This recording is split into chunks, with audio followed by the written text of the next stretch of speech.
Good afternoon. Good afternoon.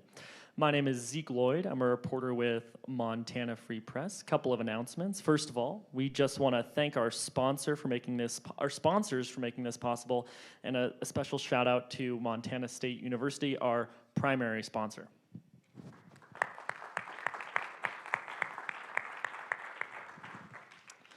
And then, of course, captions are available. If you're interested in live captions, you can scan the QR code there or over there by the table.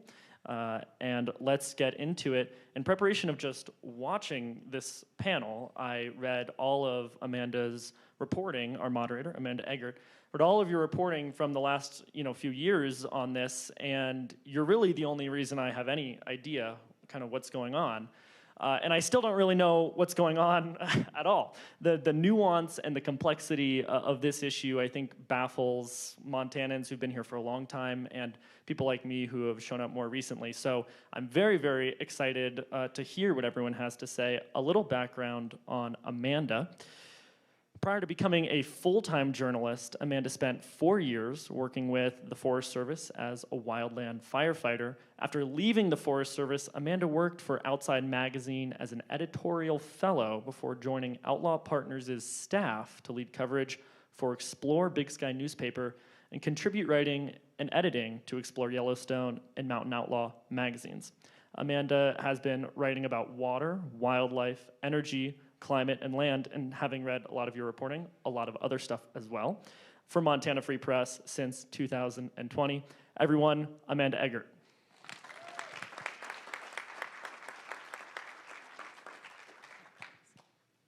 Thank you for that lovely introduction, Zeke. I'm going to introduce our panelists. So to my left here is Nate Schweber. He is a freelance journalist who was born and raised in Missoula, Montana, and now lives in Brooklyn, New York. Since 2005, his work has appeared regularly in the Metro section of the New York Times. His articles have also appeared in The Guardian, Preservation Magazine, Montana Quarterly, and Anthony Bourdain's Explore Parts Unknown.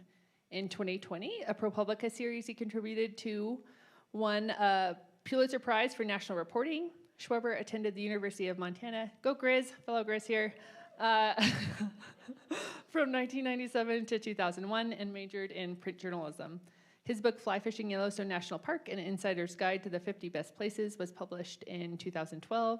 In 2022, HarperCollins published his next book, This America of Ours, Bernard and Avis Devoto and the Forgotten White Fight to Save the Wild, which won the High Plains Book Award for nonfiction. Please welcome Nate Schweber.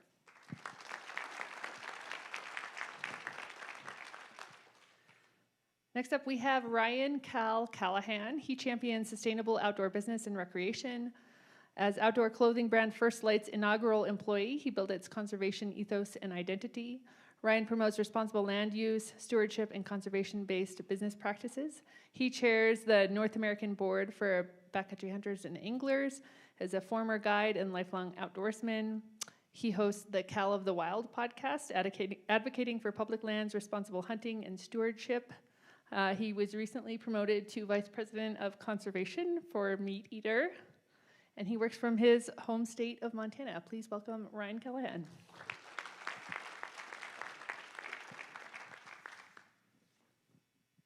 And we have Mary Erickson as well. Mary Erickson enjoyed a 40-year career in public service and public land management with the U.S. Forest Service, working across the western U.S. as a planner, district ranger, and supervisor on 2 national forests. She served as the chair of the Yellowstone Grizzly Bear Committee during the development of the 2016 conservation strategy, as lead partner for the Interagency Bison Management Plan, and as chair of the Greater Yellowstone Coordinating Committee. After 16 years as a supervisor of the Custer-Gallatin National Forest, Erickson retired in December 2023 and now serves on the boards of directors of the Wildlife Restoration Foundation and the Montana Conservation Corps. Please welcome Mary Erickson.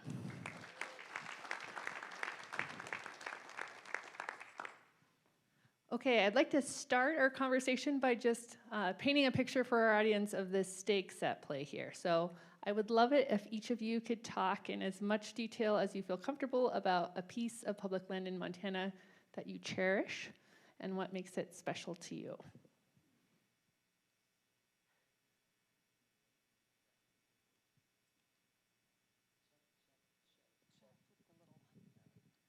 Hello? Oh, there we go. Thank you, everybody, for being here. I just want to say how great, despite being a Montana Grizz, it is to be here at MSU Bozeman. I come in peace, and I'm thrilled to be back in Montana. And the only thing that's going to make me even slightly happy about getting back to New York after having been in Bozeman is that when I do get back to New York City after being here, things are going to seem really cheap. So this was a question that I really struggled with, trying to pick a piece of public land in Montana that is so blessed with such an incredible abundance of public land.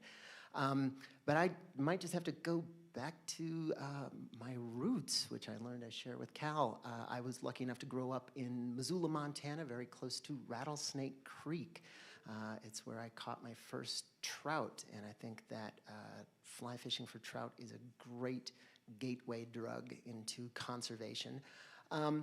But when I think about Rattlesnake Creek, it is a little stream that tells that threads together great conservation stories. It pours into the Clark Fork River, which had to be cleaned up after decades of abuse coming down from the Anaconda Copper Company and all the anti-monopolist progressive era laws that came about as a reaction to that. Rattlesnake Creek tells some of that story. It also comes from the Rattlesnake Wilderness, which is public lands, and that particular bit of wilderness was the foresight of a great Montana leader, Pat Williams, led that drive to create the Rattlesnake Wilderness area. So if I had to pick a place, a piece of public land in Montana that means the most to me, the most formative place, it would be Rattlesnake Creek in Missoula. How about for you, Cal? You don't have to give up your honey hole. I mean, they're all honey holes, right? If you wait to have big adventures on big 3-day weekends, you miss out on so much, so many opportunities to learn and enjoy the outside. And it's those 15-minute increments that we get sometimes before work or maybe leaving work a little bit early that really stack up and make for all the experience that you get to deploy on those long weekends or week-long trips. So I truly do cherish them all. I'm not copping out, but Nate brought up a good memory, and it's just a piece of Bureau of Land Management land, and it's a big piece. BLM, you can kind of do whatever the heck you want. Even if it's not legal, nobody's going to be out there to catch you. And it is often overlooked and underappreciated. And there's incredible beauty out there in Montana on this time of year, like those first frosty mornings in eastern Montana, and it's a place where you can truly hear yourself and everything around you, and something that looks like a barren chunk of grass that, again, few people appreciate, has an incredible amount of life and a lot to teach you. So, is that copping out? I don't know. Okay, well, I'll build on that. It actually is a tough question, so I'm not going to get to an exact favorite, but I was thinking about, in all my years with the Forest Service, my favorite spot is going to be on the Custer-Gallatin National Forest, and in a forest supervisor job, you don't get to go out every day of your work life, but you do get to go out to special places often. And I can remember waking up over on the Sioux Ranger District and going out with a district ranger there to see a particular species of orchid that he just wanted to show to someone because he loved it so much. And I remember being out on the Ashland District and in that Ponderosa Pine community and up at Poker Jim Lookout, where they actually do Montana Shakespeare in the park. And I think about climbing to the top of Lion Head, and right when we got to the top, a mountain goat was right below us, and he took one look at us, and then he dived off the the top. And I guess where I'm going with that is I think for me, all the places I had been on the forest, when I had the chance to be out with the people I was working with and see something, and I had the opportunity to work on the forest plan for the Custer Gallatin, which in Forest Service speak, that's a big deal and kind of sets the policy and vision for a national forest for the next 15 or longer years. And during that process, it was a good excuse to get out on the ground and see a lot of places. Probably the place I spent the most time when I was working, the most single place, was the WSA, the Highlight Porcupine Buffalo Horn Wilderness Study Area, because obviously there's a lot of interest and controversy and history associated. So I've gone into that from all the portals and seen that. So that is a special place for me. But now after I've been retired, I find I actually can get out more on the forest than I ever did when I was working. And every hike that I've been on, and when I ski Bridger Bowl or when I'm up on the forest cross-country skiing and Highlight and you don't see anyone in the winter, that's the best place. I love that. And I'll also chime in that my favorite is actually in the Crazy Mountains, up the Big Timber Canyon trailhead. In 2019, I was super pregnant with my twin sons, and that was one of the last hikes. It wasn't even a very big hike, but it was one of the last hikes that I did before Rex and Wiley emerged into the world. And I have this kind of goofy photo of me like mugging on the bridge. And they were born in 2020. We went hiking with the boys in packs on that same trail, and I happened to discover, to my surprise, I was wearing a very similar outfit to the one that I was wearing when I was pregnant. And we have since turned that into a tradition where every year we try to go back and take a similar picture on the bridge with the boys, me, and our lovely collie, Athena. And I think that represents this generational connection to the land in Montana that is so important to so many of us. Okay, now into the maybe dark stuff, but just heavier stuff. I'm going to pitch a question to Cal here. The proposal to sell federal land unfolded dramatically in roller coaster fashion this summer. Cal, you were very involved in this fight, in addition to staying on top of the latest language changes in congressional negotiations. You made sure that members of the recreating public knew how to stay engaged in the conversation. And ultimately, as I'm sure you're all aware, that proposal was defeated. From your perspective, what made the difference in defeating that proposal? Well, to talk about like my hunting and angling crowd, one thing that holds us back is the fact that we don't want to talk about our special places because we don't want to attract anybody else there. But we fight like hell when those special places are threatened. And then there's this huge gap of inaction in between. So the catalyst throughout we had a very public campaign coming out of Utah to sell 18 million acres of Bureau of Land Management land, I think is what it was. Very, very public. Billboards on the interstates, and it was barely national news, and we couldn't get people interested. And we were like, this is really coming down the pipe. And then into the election cycle, the vitriol got so out of hand that if you said anything, you were anti this or pro that. And then all of a sudden we had that really real sell-off language that popped up in the House. And then all of a sudden people started really paying attention. And I would say like the Wilderness Society publishing maps that turned this issue, and this is the short version of what I should have said is, well, the answer is taking a national issue and turning it into a backyard issue. Because people don't get off their butts until the fire's in their backyard.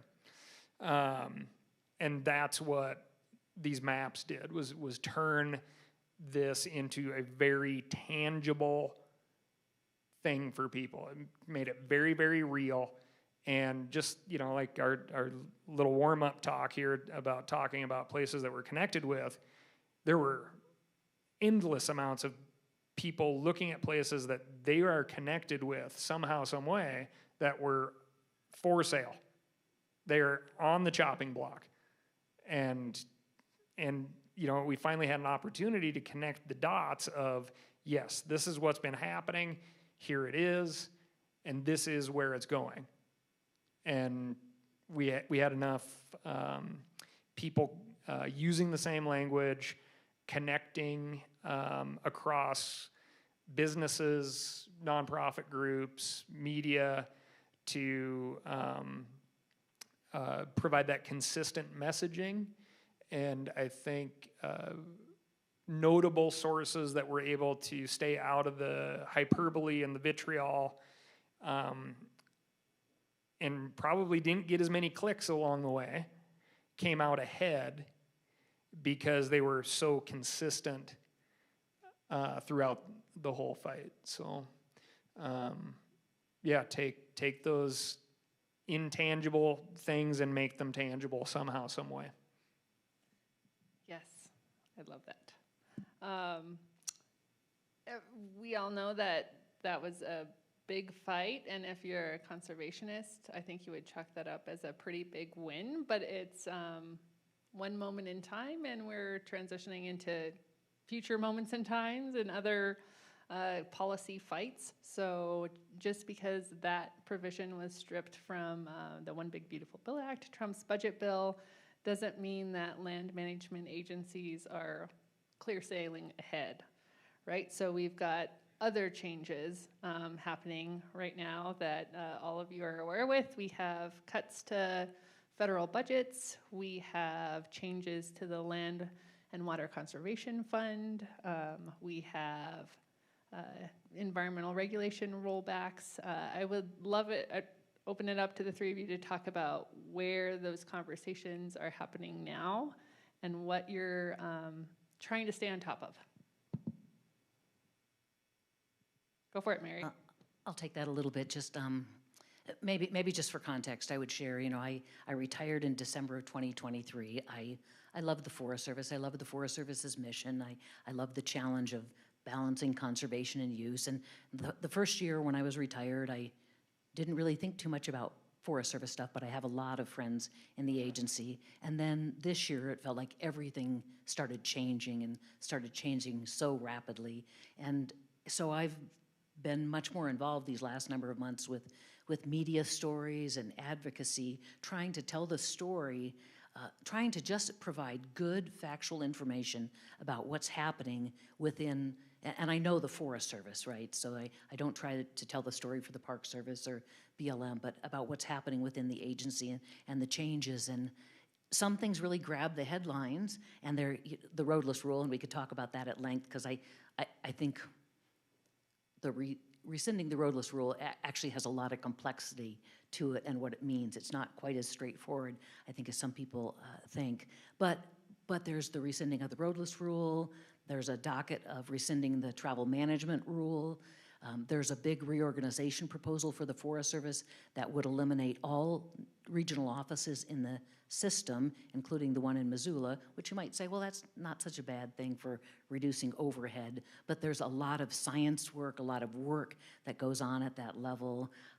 There's proposals that haven't come out yet about changing employees at the ground level that would be turned into what's called at-will employees, so they could be fired for not for cause, but really if they're just because within an agency you work in the executive branch, right? That's who you work for, and my experience over 40 years is there's always a change from administration to administration, but I guess I wanted to just put a point on in this administration.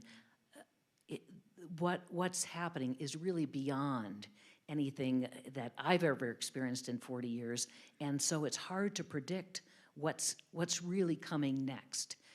And Yeah, so maybe I should stop there. There's so many different proposals coming out. Some of them feel like red herrings to me, and and when you look at the substance, it might be a culture war issue, but it doesn't really do that much. And there's other things that I feel like they're slowly eroding the agency from the inside. And that's not to say I think that agencies shouldn't have to evolve and change or have cuts in staffing, but what's going on is so drastic and so dramatic.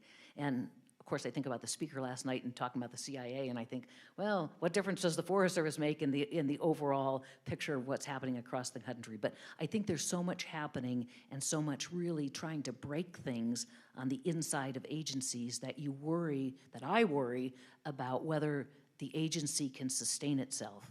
Because I would be the first to admit the Forest Service or any agency, there's always room for improvements or reforms or changing the way we do things. But once you break the agency and that connection to long-term stewardship and management, I worry that it's very hard to get that back. Sorry, that was a little rambling, Amanda, but. And if Cal or Nate, is there anything you'd like to add to that? Loss of institutional knowledge is a huge thing. Some of these things you can try, but you're not going to learn how to fall big trees on YouTube and survive very long. And that's a real thing. Roadless rule is definitely a big conversation that we're having. I totally agree with Mary. There's a lot of red herrings. However, I do like to pursue red herrings long enough to understand the argument.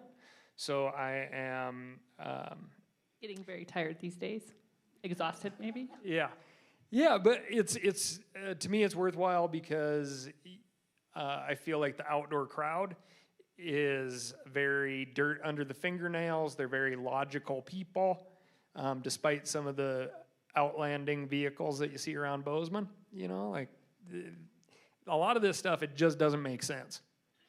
And there's folks within this administration, sometimes within agencies, that are building quite a resume of not making sense.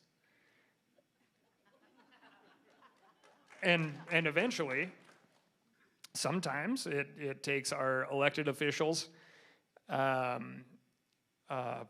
get past the midterms and get an idea of what the next 4 years are going to look like, to remember that there's a spine back there. And that's when we, again, point out this legacy or this portfolio of not making very good sense. And hopefully we can kick some action in there, right? So I think there's a point in there. And Nate, you've explored some of the kind of cultural dynamics at play in terms of how agency employees are being talked about by politicians, how they're being received and described as part of this larger public discourse. Do you want to dive into kind of your observation of changing rhetoric around civil service? Well, the main character, the co-main character in my book, Bernard DeVoto, a great Western historian who wrote a conservation column for Harper's Magazine from 1935 to 1955. He wrote that the sun never sets on a bad idea in the West. And if you look at the history of conservation, it is a reaction to what we heard about earlier, the West, the story of the West being able to be told through a series of natural resource raids, first for fur, then for gold, then for grass and water and timber and oil and the land itself. It was in reaction to that conservation agencies were founded. That's why Theodore Roosevelt created the U.S. Forest Service in 1905 with Gifford Pinchot as its first director and spokesperson. Theodore Roosevelt said, "There can be no greater cause than conservation." And Gifford Pinchot explained conservation, the idea behind it, as the greatest good for the greatest number for the longest time. The antagonist in my book is a senator from Nevada. His name is Pat McCarran. If any of you watched The Godfather Part 2, it opens up with a crooked senator from Nevada shaking down Michael Corleone at Lake Tahoe for bribes. That corrupt senator in The Godfather Part 2 is modeled after Nevada Senator Pat McCarran, real life. And we talk about, Pat McCarran has been a little bit in the news now. I've done my best to make Pat McCarran forefront on everybody's mind. He's been in national news recently because he was the guy that wrote these incredibly restrictive immigration laws that hadn't been used in decades but are now being put into full force by the current administration. When Mahmoud Khalil was jailed, he was jailed because of the McCarran-Walter Act of 1952, when Marco Rubio says that people who hold certain beliefs will be denied entry into the United States. That is the legacy of Pat McCarran. That's where Pat McCarran is popularly known. He's popularly known as a role model for Senator Joe McCarthy, who is also incredibly relevant again now. But Pat McCarran's true legacy is in the West. The U.S. Forest Service was founded to push back against the raids of natural resources. Another conservation agency was founded. It was called the Grazing Service. It was created after the Taylor Grazing Act of 1934. This was a result of overgrazing in the West and the Dust Bowl. And in the history of the United States of America, only one conservation agency has ever been destroyed, and that was the Grazing Service. It was destroyed by Pat McCarran, and Pat McCarran's techniques were demonizing, defaming, and ultimately defunding that conservation agency. So what we see today are the surviving conservation agencies, the Forest Service, the Park Service, the Bureau of Land Management. We see them now being defunded, defamed, and demonized. Those are Pat McCarran tactics. And so that is the historical resonance with what is going on now, and that's the risk, because without those conservation agencies, the West goes back to being plundered and raided. And plundered and raided land is not long kept habitable by wildlife or humans. So that's the stakes. I am going to read a couple paragraphs from the book that were just really interesting to me and kind of gave me a light bulb moment as I think about different ways that public land intersect with our lives and these vital natural resources. So here we are. Okay. To check the syndicates and cattle kings seizing the West, Roosevelt created or enlarged 150 national forests. National forests curbed monopolization of water, the region's most precious natural resource. An irrigation-obsessive Roosevelt understood from his ranching days that in the dry West, mountain peaks rake precipitation out of thin air in the form of wintertime snow.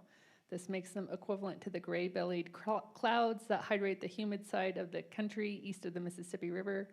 Conserving forests and grasslands is essential to shading, filtering, and regulating melting snow through blazing summers so clean water can consistently bathe downslope ranches, farms, and communities.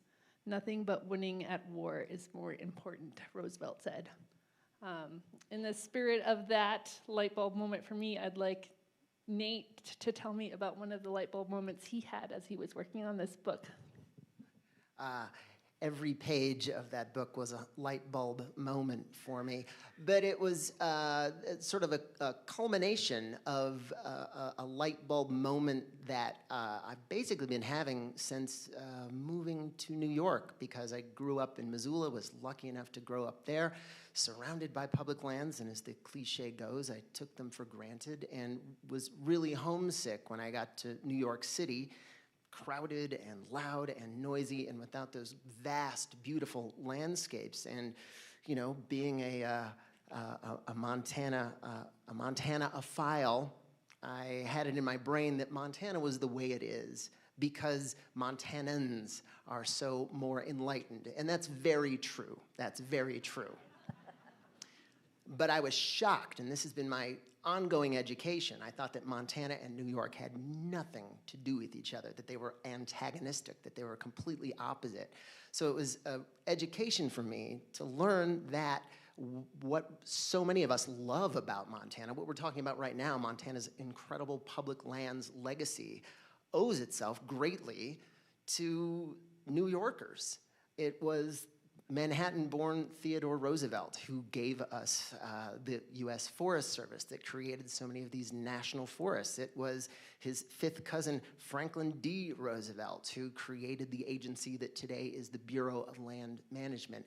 So, you know, the big revelation was about the interconnectedness between the East and the West. The East raided the West. The West was victimized by the East. But also the East then realized in the form of the presidents, plural Roosevelt, that for the nation to continue, the West needed conservation. The West was dry. And so this incredible, uniquely American system developed of public lands conservation. So it's a symbiotic relationship. It's an absolutely mutually dependent relationship.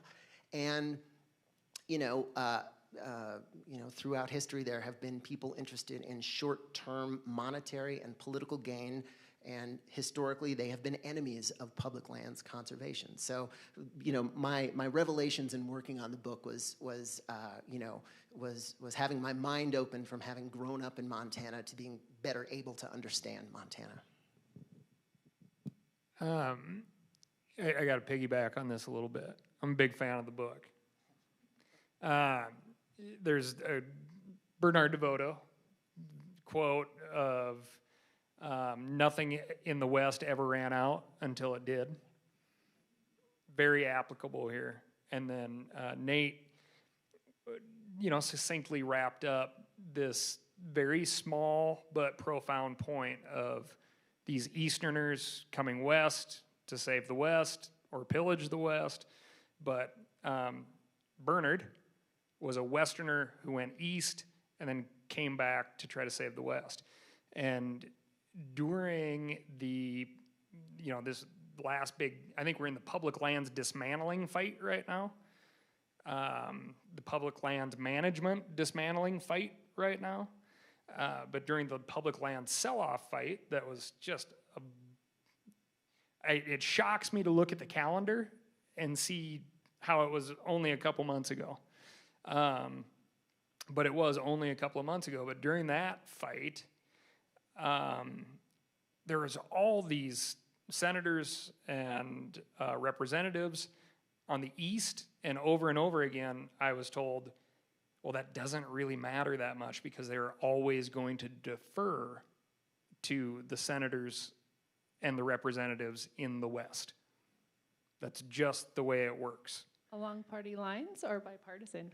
It can be nonpartisan, but they know their thing, and they assume the people that they're talking to in whatever state on whatever issue is representative of the real dope, the real story, right?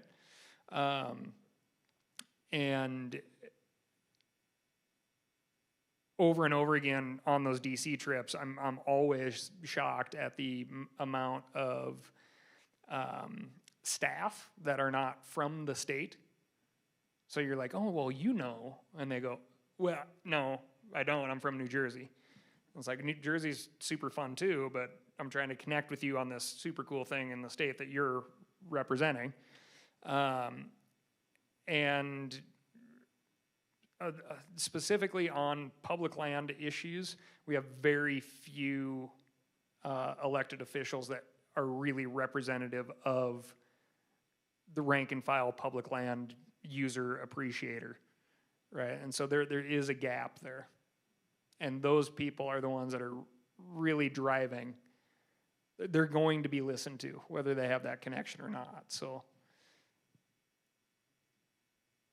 during campaign season, all of our elected officials are public land supporters. So are you They're all suggesting ranchers, that too. some of them are less sincere in their support than others?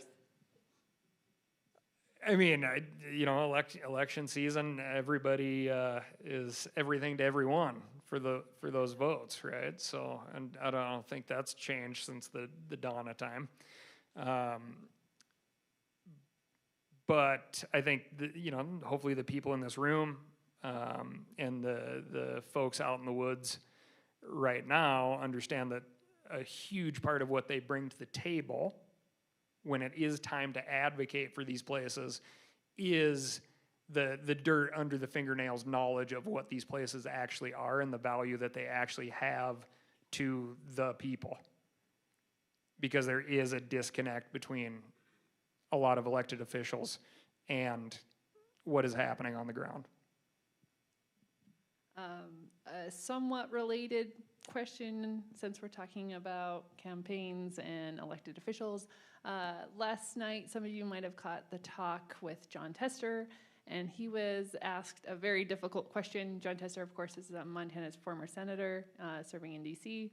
He was asked, why has the Democratic Party lost so much support? Why have the Democratic Party's ranks shrunk? And he said they're messaging on issues that aren't ballot box issues, that don't motivate people when they go to vote. Do you think that public land is a ballot box issue? Is that something like maybe Second Amendment or maybe abortion or some of these other really big issues that motivates how people vote in November? I think we're as close as we've ever been to that. I think the last couple of months, that one issue, I mean, the big beautiful bill was not just about public lands. There is a lot of stuff in that big package, and the overwhelming conversation was about public lands and public land sell-off.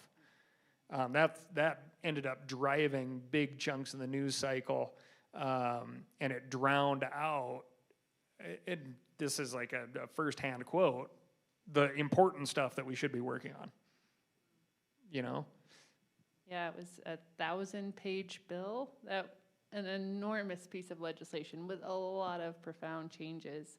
I guess and I don't know, Cal, how you follow this, I was thinking about there are certain states where clearly public lands is a ballot box issue. And I think Montana, I actually think in Alaska, but Utah is, I worked in Utah for a while, and it's such an interesting state in terms of that love-hate relationship for not just public lands, but for the federal government. But I think there are states where it very much is a driver, and you can look at that history in Montana.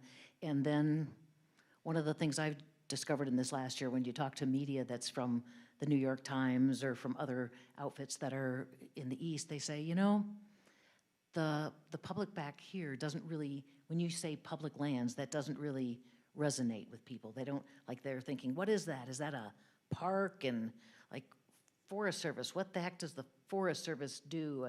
Maybe you clean toilets or maybe you fight fires, and I don't know. I think my point is, I think there are states where it definitely resonates and is important. I think the challenge to me, because public land sell-off is one thing where people, even if they don't, they know national parks, right? And I think that whole concern about public lands, people can be afraid of losing something they've never actually experienced, and you can get them on board. But when you're talking about the work on public lands and the investments you need to do that work and the work you need to do to sustain those, that's where I think for places where they don't have public lands, I think it's hard to make it resonate. And I didn't grow up out west. I moved out west in '78, but when you've lived in parts of the country where so much is private land, it's hard to really understand the West and what public lands mean to that sense of identity. That's probably the reason why it makes me so angry when Western delegations don't support public lands, because it is part of the identity of, it's what makes Montana and Oregon and Washington and Utah what they are. And they would not be the same places, and they would not have the same value and quality of life. I can say that Bernard DeVoto, in my book, the way that he made that hit home to people who don't live in public land states, especially in the Northeast, was it wasn't about what the West had, these public lands that they had that they used. It wasn't about that issue, which some people who don't live in the West can't relate to. It was about what it was going to do nationally if those lands got destroyed. If we're looking at it with the Colorado River right now, and Bernard DeVoto was asking that question back in 1955, if that water runs out, where is the nation going to relocate Los Angeles and Las Vegas and Phoenix? And who's going to pay for that? And so the way he connected it to people who didn't understand public lands or maybe didn't appreciate the scenic value of public lands was to say, if you don't live in a public land state, think of how much it's going to cost you to bail out this other part of the country, because that's a national emergency. How is the United States going to survive with 40% of it uninhabitable? So it wasn't just about talking about what's great about public lands. It was also talking about what the nation would face if those public lands stopped sustaining life. Yeah, it's like 90% of our winter vegetable supply in the U.S. is irrigated by the Colorado River. So, or like if you want to get real local here and we want to go back to roadless, and it's like, well, how bad do you want to muck up the headwaters and the water supply for Gallatin Valley? Outside of Bozeman, nobody likes Bozeman. It would be a very effective argument. Be like, all those Bozeman people got to go somewhere.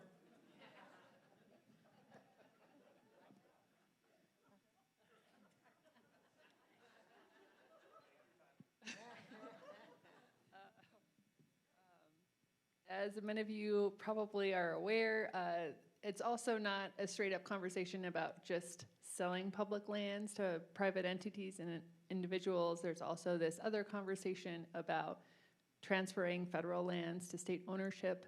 And that's something that has, I think, probably more traction than a full-on sale, both among Montana politicians, and serving in the Montana legislature, and then regionally and nationally, there's a little more support for that idea. And so it was fascinating to read this little bit from Bernard DeVoto. I think he wrote this in the 40s. The plan, quote, "The plan is to get rid of public lands altogether, turning them over to the states, which can be coerced as the federal government cannot be, and eventually to private ownership." I'm going to open that one up for comment for the three of you. And hang on, and the last line in that quote is, "This is your land we are talking about." Do you want to start on that, or I'll start? I just want to. I just want to comment or kind of think about that. I was thinking about across my career. I started working when I was just out of forestry school in Oregon for Oregon State Department of Forestry. In all my career, wherever I've worked in Oregon and Utah and Montana, it's always been really important to have a great relationship with state agencies. And the work that we do is, we need each other. It's cooperative work. There are times when when you can do work with states, there's what's called good neighbor authority, which allows states to implement work on National Forest System lands, but they still have to meet all the requirements of federal law and all the procedural requirements, and they have to comply with the forest plans that are in place. So I think there's a good reason that the agencies really have to work together, and I see them as compatible. It is frustrating to me, and again, I have great respect for state agencies, but you hear people claim that state lands are managed much more efficiently or effectively, or state forests are automatically healthier, or some such argument. And what I'd say is there's actually very little examples across the western states where you have state lands in the size and the magnitude of the acreage that you have in public lands and in national forest. And they're not comparable. State forestry or state resource agencies are often subdivided into fish, wildlife, and parks, and natural resources, and Department of Environmental Quality. And the Forest Service, for example, has all those responsibilities built into one agency.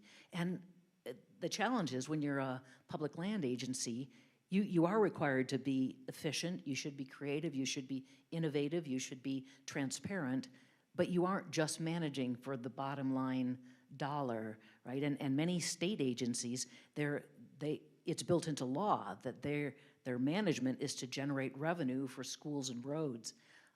I would put out that's a different need, and it's a different incentive, and it really creates very different management.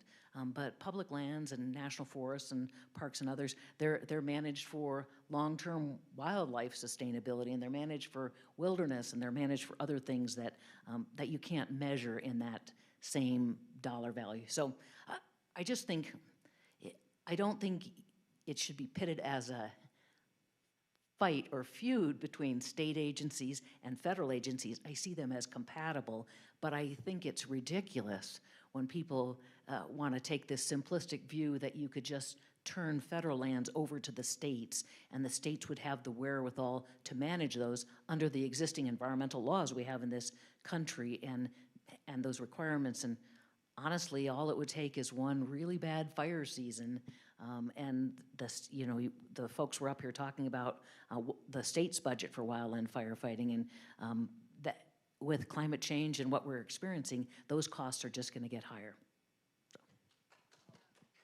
Great points, and I'll piggyback just to say that historically, many of the Western states sold off an enormous amount of their state school trust land. So, as a Montanan sympathetic person, I remember hearing the arguments about, quote, local control, unquote, and, in the spirit of Thomas Jefferson, being sympathetic to them. But yeah, I think that quote from Bernard DeVoto was, typical for that guy, illuminating as to what was actually meant behind the propaganda. The point is to get rid of public lands altogether, turning them over to the states, which can be coerced as the federal government cannot be, and eventually to private ownership. This is your land we're talking about. That's the translation of the propaganda. And just a quick stat to hit people with. I looked this up prior to our panel just a little bit ago. The Colorado College does a State of the Rockies poll where they, poll a whole bunch of people from Western states on different issues relating to conservation and energy and wildlife, all kinds of things. But they asked Montanans how they think about a transfer from federal ownership to state ownership, and I think it was 68% said they were opposed to that. So just something to keep in mind, perhaps. Now I'm going to ask Cal to break out his crystal ball, and we're going to talk about an access issue. There is a 10th Circuit Court of Appeals decision on corner crossing that applies to Wyoming and a handful of other states, Colorado, Nebraska, Kansas, but does not apply to the 10th Circuit in Montana where we are. The Supreme Court has been asked to take up that case. And Cal, I'd love it if you could maybe briefly describe what corner crossing is in case folks in the audience don't know what that is, and tell us if you think the Supreme Court will take that up and how they might rule. And I'll add also there's, I think, 900,000 acres in Montana that are corner locked because of these offset corners. Very fortunate that we are in a school of some sort with this type of a tiled floor. Pick 4 squares. The intersection of those squares would be your corners, where the corners meet. 2 of those squares opposing, like the checkerboard, are going to be public. The other 2 are going to be private. And common sense will tell you that you can step. This is all we're talking about when we're talking about corner crossing. Most of you did this getting in here. That's what it takes to corner cross. And there is an idea, a theory that was used to prevent people from walking from public to public. I say an idea in theory because it is not a law. It is not enshrined anywhere. In fact, there's provisions against using this theory to keep the public from the public. But it says if you cross at that corner, you are in violation of the private property when you go through that airspace. So that's what we're talking about when we're talking about corner crossing and corner locked land. And yeah, as it was stated, we've had 2 federal court decisions that say, well, actually, due to some of the things that Mr. Schweber talked about, as railroads were allotted land coming out west, and then we tried to settle those lands and build up these tax bases and that beautiful chunk of BLM land that I started with. That's like why it's still so amazing is everybody got their butts kicked out there and they packed it in. Those places are some of these contested chunks. The defense, so 4 gentlemen from Missouri crossed at the corner in Wyoming because in the state of Wyoming, the Wyoming Fish and Game said, this is not something we're going to prosecute over. They found a very advantageous spot to go elk hunting, and they crossed at the corner. They were completely legal in doing so. They never stepped foot on private property. They went in there, they hunted. They were, pretty successful. Not that has anything to do with anything, but that landowner did find somebody to prosecute them. Had to coerce the county prosecutor into doing it, but they did it. And right now, that landowner has lost in civil court and in 2 federal courts, the last one being the 10th Circuit. They filed their appeal back in July, or their writ of certiorari, which is a fancy word that I've just become acquainted with that says, please look at the lower court's decision. And to the United States Supreme Court, the defense for the Missouri Ford just literally filed today. They've been practicing, but they filed today, which is the last day to do so, to inform the United States Supreme Court, you don't need to take this on because the 10th Circuit Court's ruling is sound for all these reasons. But I could read the text in my pocket. I was just texting with the guy today. He says we're very well prepared for this in case you do take it on. 95% of the cases referred to the United States Supreme Court are denied. Through, I don't know, the gossip network, it has been described to me as a jump ball. And the reason is that this has never been decided. So it's kind of sexy. Kind of a cool thing for the United States Supreme Court to weigh in on. I think for that reason, it very well could be heard. What will they do? And, we've had these 2 great, in my mind, just very pragmatic rulings on this case in the federal court system. I would expect that 10th Circuit Court ruling to be upheld at the highest court in the land. But the question is, nobody actually knows what the Supreme Court's going to do. And so there is a risk of saying, well, we have a good outcome here. For, I think, 5 states. 5 states in the 10th Circuit? It might be a little more. It is Utah, Colorado, Wyoming, Kansas, Nebraska. Nebraska, New Mexico. Okay. Yeah. Okay. And so we are risking this very good ruling by letting somebody else take another crack at it. And that's why the defense says, hey, you don't need to look at this. But they are prepared in case they do. And then, so where we're at right now is the Supreme Court can basically say, yep, we're going to take it, no, we're not, or we're going to punt and decide on this later. October 17th, I think, is the deadline for them to say what cases they're taking for this upcoming session.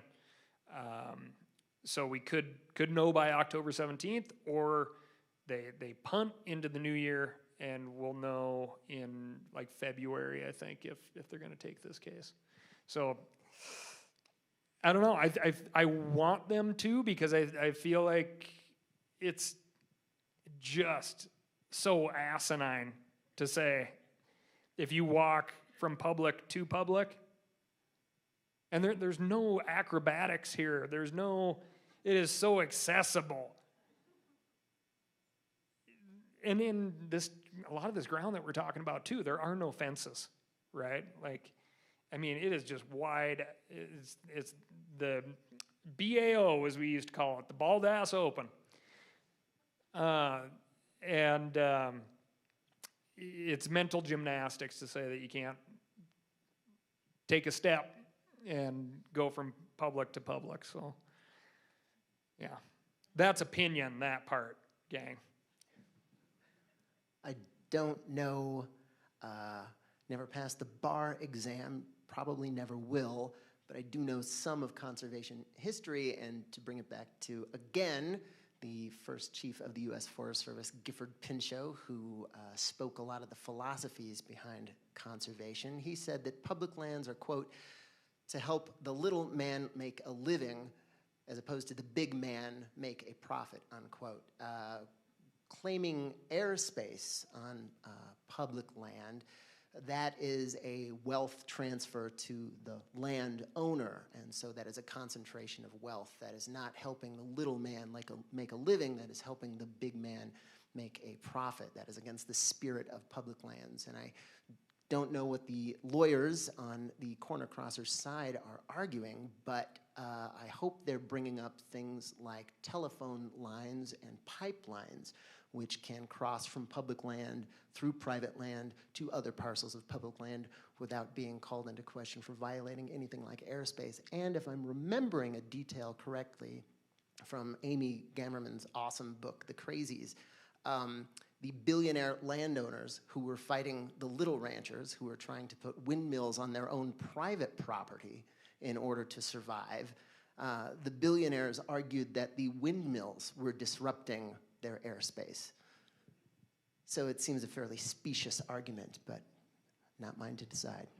Throw in the fact that Montana is a fence you out state. It's incumbent upon us to fence out your neighbor's cattle if you don't want them on your place. Do we got to fence out the air now? The Unlawful Enclosures Act is the thing that the 10th Court honed in on the most, and that the Unlawful Enclosures Act came out of the Homestead Act because of the monopolization of public land that we were rapidly trying to privatize to raise that tax base. And the Unlawful Enclosures Act says you cannot prevent someone whose intention is to go from public land to public land. And the way that was written at that point, there was a couple of cases, one of which was a person who grazes on public land taking a flock of sheep over a mile across private land. And that we're using the most narrow interpretation of that law, right? But if your intent is to go from public to public, according to the Unlawful Enclosures Act, you are legally allowed to do so. I think this is about the time that we're going to open it up to a few audience questions, and we'll have a mic circulating. While that mic is making its way around the room, I'm just going to say that This America of Ours is available at Country Bookshelf, which has stocked up its supply in anticipation of this event. Please read it. It's lovely. It's really, really interesting to read at this moment in time. And I was talking about this a little bit earlier, I feel like I have Nate's voice like right here in my ear when I'm reading it, and that's just a really fun feature of a book.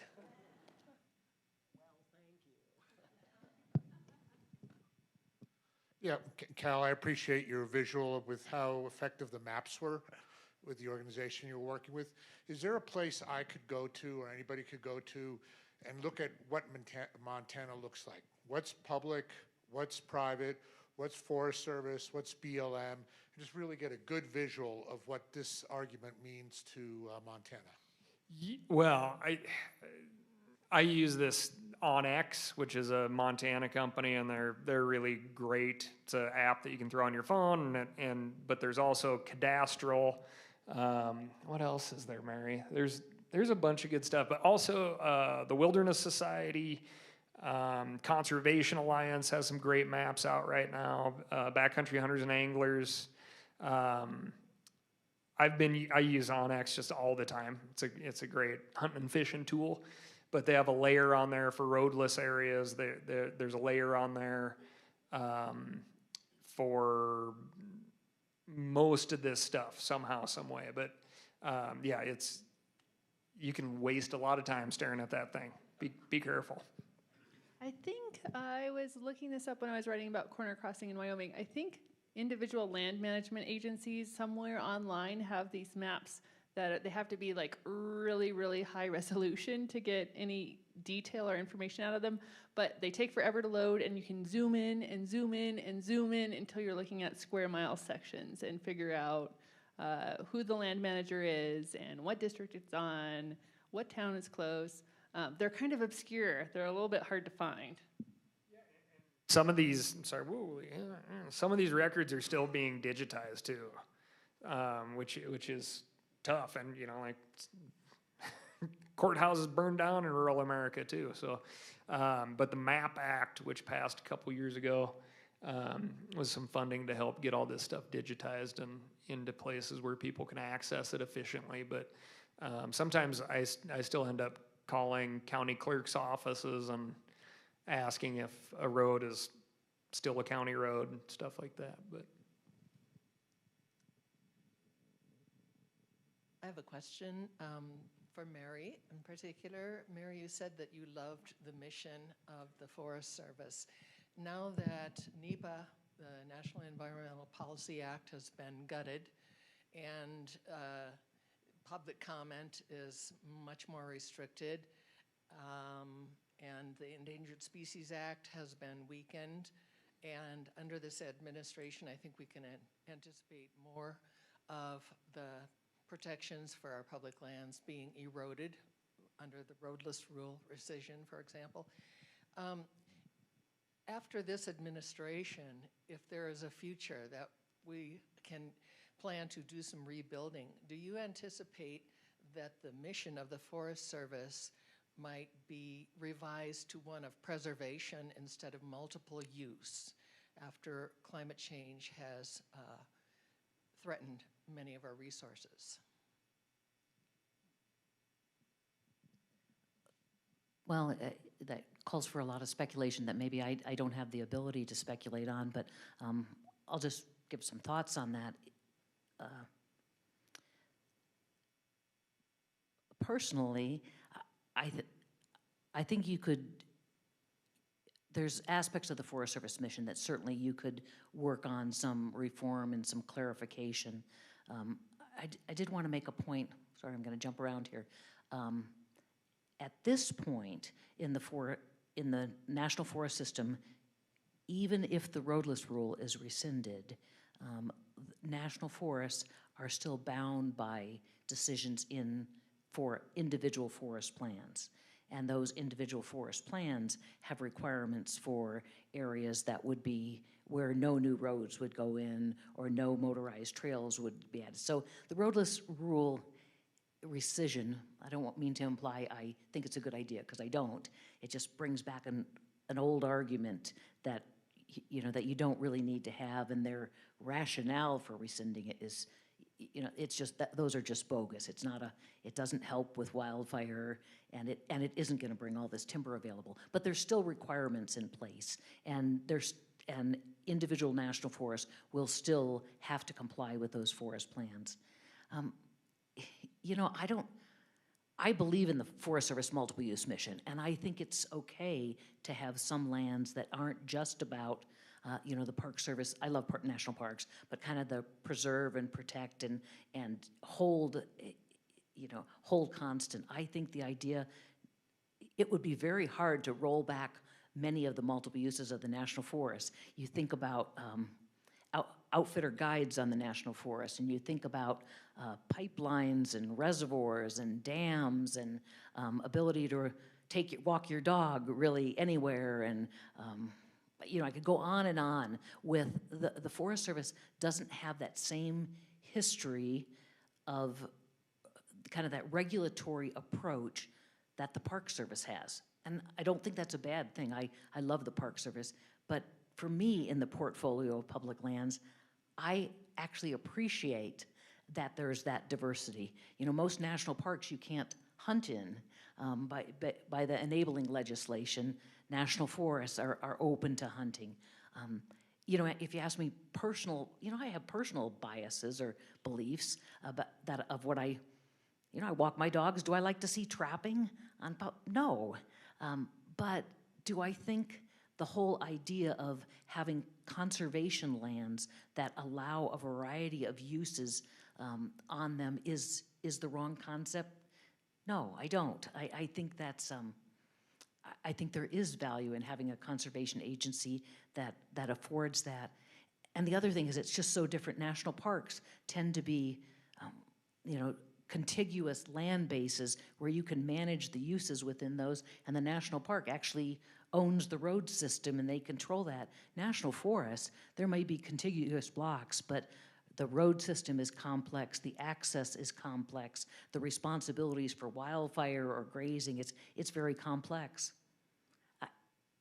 And do I want to see that rolled back so that none of those other uses would apply, that you would eliminate mountain bike use or grazing use, and you wouldn't have firewood and you wouldn't have any timber sales? No, because I think the country also needs wise use of resources. So maybe that's, sorry, long-winded, but I think you still need to have a multiple use agency and this balancing of wise use of resources. Am I worried where this administration is going and where they're pushing with that concept? Absolutely. And I worry how far that push can go, but I would say there are some side rails still in the system that are there, irregardless of whether the travel rule is rescinded or whether the roadless rule is rescinded. And I have to go on my soapbox a little bit with roadless rule. Just, again, I've been around for 40 years. I actually was there, before the roadless rule was developed. I think the roadless rule made sense. But I don't know if this will make sense to people, I think some of the rescinding of the roadless rule is more of a symbolic culture war issue in the West. And I spent a number of years in Utah, and that interesting love-hate relationship with the federal government and federal agencies. And a lot of the effects people anticipate from the roadless rule, really under our system, that you're not going to see logging and roads in the high country of the crazies. You're not going to see that in the bridgers, right? Because that's, first of all, most lands in that 58 million acres of roadless land in the National Forest System, they're roadless for a reason. They're roadless because they're steep, they're rugged, they're inaccessible, the cost of road building would be prohibited. There will be areas across the system where there is a particular roadless area that's in proximity to a community, and there's a particular boundary issue or conflict that maybe you will see some roading. I heard that they allocated $50 million for new road building, if the roadless rule is rescinded. I don't know if that's an actual number. that's actually not a big number when you're talking about road building. You know, I was trying to remember when we were doing fixing the road in the Shields Valley. I think that project was a $6 million project, and it was just fixing up an existing road. So $50 million doesn't go very far. It doesn't build very many miles of road. Sorry, Nancy, I got off the topic, but I think I answered the question, hopefully.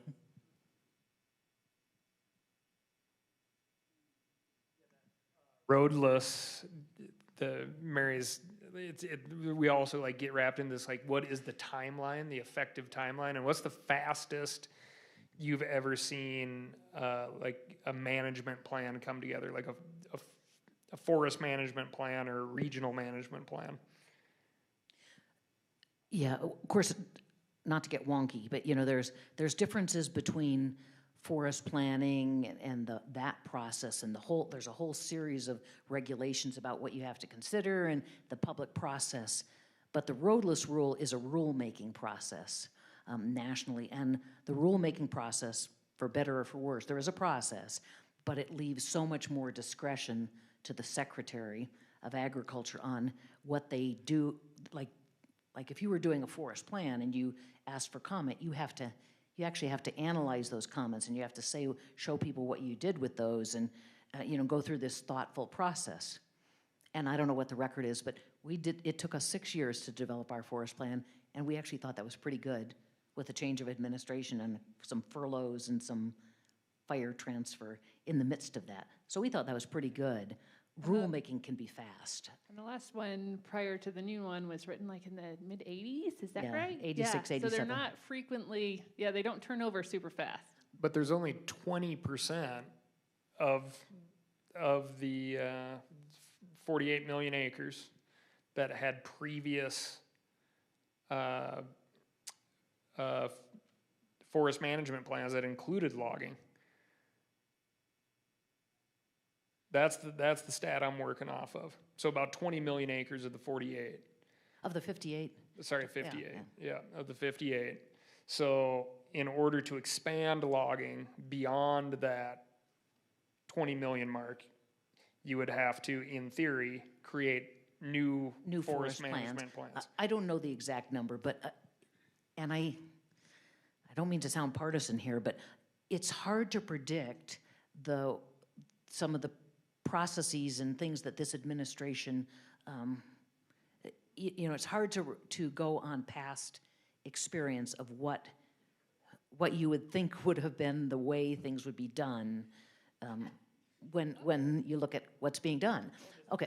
Speed has changed. The speed has changed for sure. And the following the rules has changed, right? So, but in general, every national forest in the system has to have a forest plan. Those have to be updated, supposed to be every 10 to 15 years, but they usually aren't. Those plans typically would have spoken to what land allocations and protections that would be in place. But the risk there is some forests would have done that, like the Custer-Gallatin plan speaks to those landscapes irrespective of roadless, right? It says this will be a backcountry area, and that's not tied to the roadless designation. You could have another national forest that basically said the roadless rule is in place, so we're not going to even worry about that. So on those forests, when it's lifted, the question of what is the management on those roadless areas does come up. But I think back to your point is there's still a really small subset of those 58 million acres. Again, this is why I also get frustrated that they're acting as if rescinding the roadless rule would create all this additional timber volume and all this additional access and all this additional mining, and I don't think that's reality. My encouragement would be, as people comment on it, I still think they're probably going to do it. But I think the more comments they get on the roadless rule rescission and the more specificity about what are some alternate approaches. You know, if there truly is a wildfire risk that can't be addressed, then, you know, they could identify that at in a very specific way through a specific process. You could ask them to map all of those across the system so that the public could look at that with eyes wide open and say, do I agree with that or don't I? I don't know. Hi, as a hunter and angler and a public land owner, I am very grateful for your knowledge and passion. And having seen John and Tim's talk last night, which was amazing and also terrifying, and I came across a quote by someone who we just lost, who was a champion of creativity and conservation, and it ties last night to tonight, and I want to hear your reflections on it. Robert Redford said, "I think the environment should be put in the category of our national security. Defense of our resources is just as important as defense abroad. Otherwise, what is there to defend?" I had some goosebumps. Whew. That's a great quote. Thank you for sharing that. And I can reflect that Redford was famously a huge fan of Utah-born novelist Wallace Stegner, who was mentored by Bernard DeVoto. And to go back to the point about the roadless rule, you know, Stegner famously said that what do we need to protect? All the wild that remains, is what he said. So I think that Redford was channeling Stegner when he said that, said the same idea in another beautiful way. And that, that's what the roadless rule rescission, even if it is culture war, that's what it is an attack on. It is an attack on that idea that we need to protect all the wild that remains. There's been periods in this country where our natural resources have very much been talked about in terms of national defense. That's actually a conversation. I was lucky enough to go attend the Army War College for a week with some graduates this year, and that was something that I actually got to bring up and talk with a bunch of colonels about. I didn't fit in very well with the dress code, if in case you're wondering. But it amazes me as to why it's not like a very consistent, like bedrock thing that we talk about as a nation that is really obsessed with defense, right? So, but yeah, there's great examples through history and some great quotes, like even back into like the Revolutionary War and British officers saying, well, we can't attack Philadelphia here because there's a bunch of squirrel hunters over there. And if they can hit something like that out of a tree, we're not walking out at them. And so, yeah, there's that natural training ground aspect of things, but freshwater reserves, the raw materials for defense or war making are here, but just food security, right? Like, we are losing our ability to create food in this country very fast. Like the destruction of the grasslands in North America is the fastest disappearing ecosystem in the world. And it's happening here in the U.S. and it seldom gets talked about. But we lose the ability to, that giant matriculation system for creating fresh water goes away. The climate repercussions, and it's happening on our watch, right? Like that super charismatic little lesser prairie chicken on the forefront, so. I'd also just like to kind of piggyback on that beautiful quote by asking a question that is perhaps the most important question of this panel that I forgot to ask earlier, which is I want us to think hypothetically for a minute, and let's imagine that Senator Mike Lee's proposal to sell BLM land, federal land, was an inflection point in our conversation about public land and how we value it and how we administer it and how we think about it. So what might happen in the future if that's kind of a launch pad to a different vision of our public land in the United States? Curious to hear what you guys think. Want to plant a seat for the audience, something to mull over and maybe talk about with your loved ones at your kitchen tables?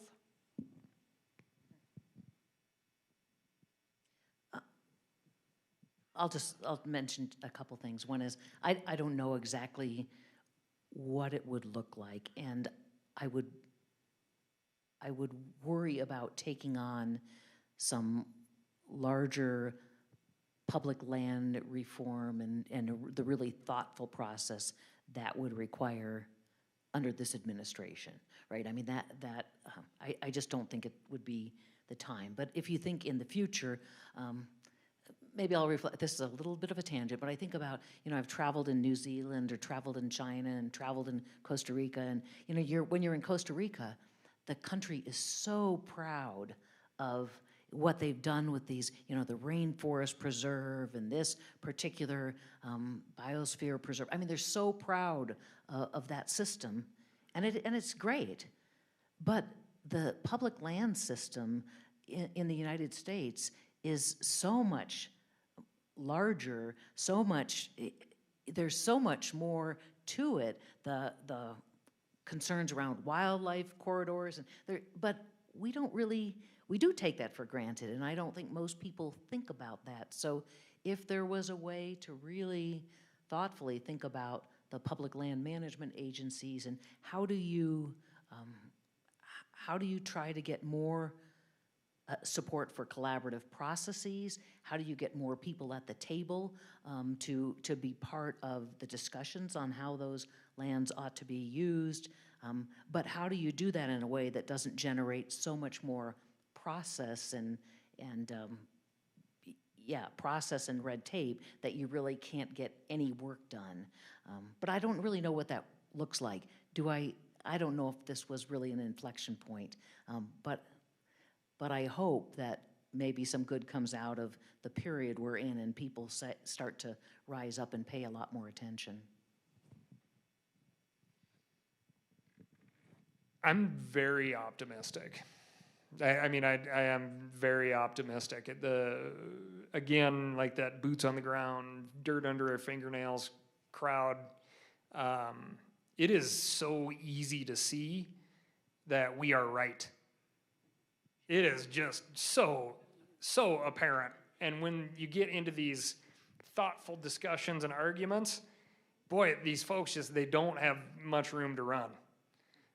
They know this stuff's precious.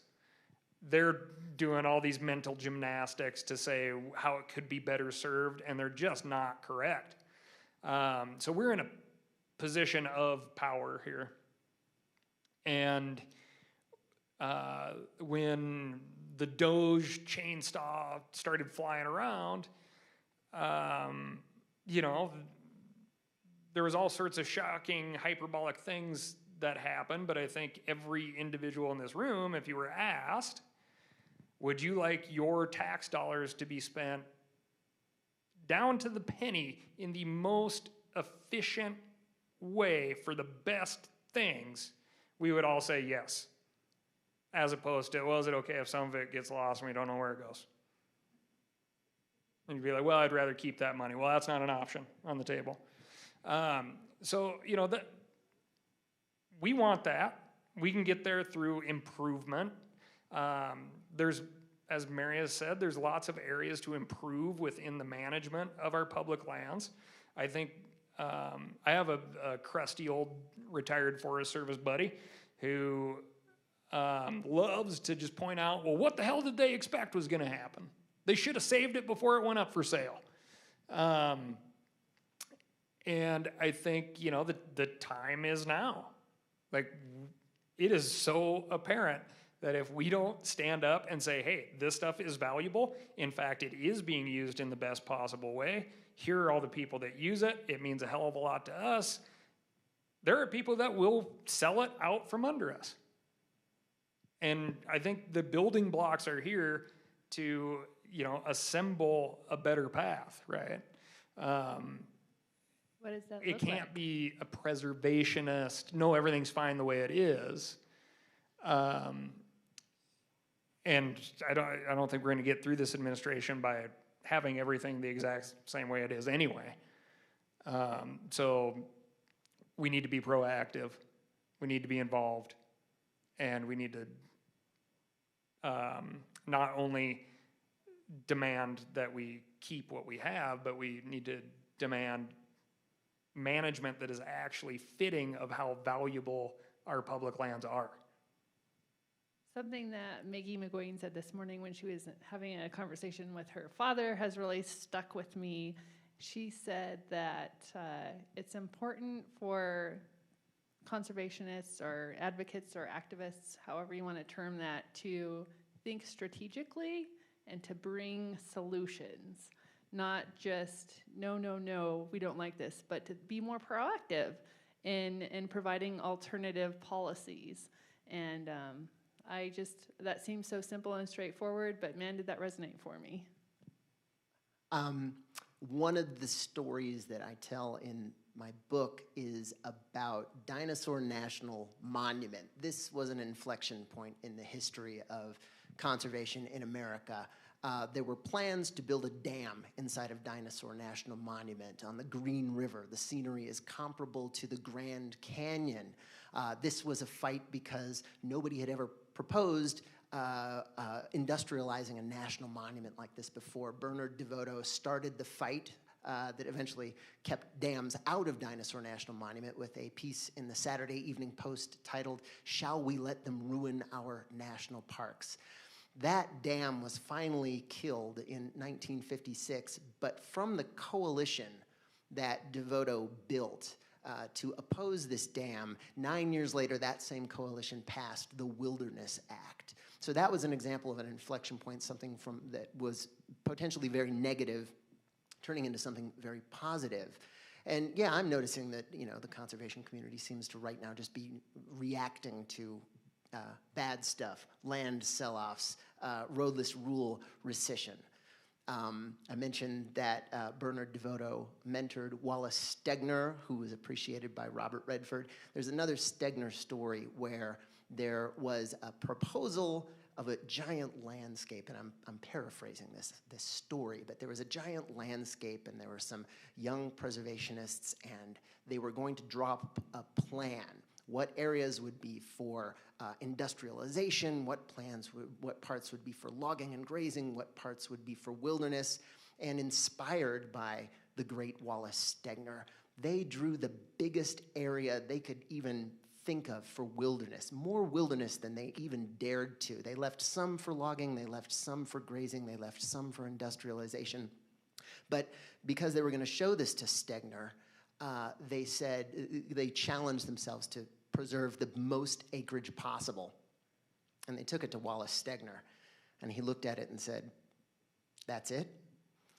So in that spirit of, putting forth ideas that might seem really, really big, but in actuality be too small, maybe the conservation community could think about getting behind something proactive like, getting a constitutional amendment against selling off federal public lands. Why not bring back the Civilian Conservation Corps? I've been reading a lot about the New Deal. We were talking about people not being connected to lands. One of the things that's been striking about reading letters from people that served in the CCC is they would go back as old people and they would see forests that they worked on and, irrigation ditches they dug, ponds that they made, whatever it was. There are criticisms of the CCC, but this generation of Americans looked at these places that they had spent time on and said, "I did that. I love that place. That's my place." So maybe, maybe we think about something positive like that.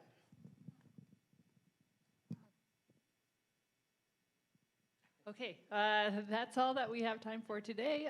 Thanks so much for joining us for this conversation. Thank you for these lovely panelists. And,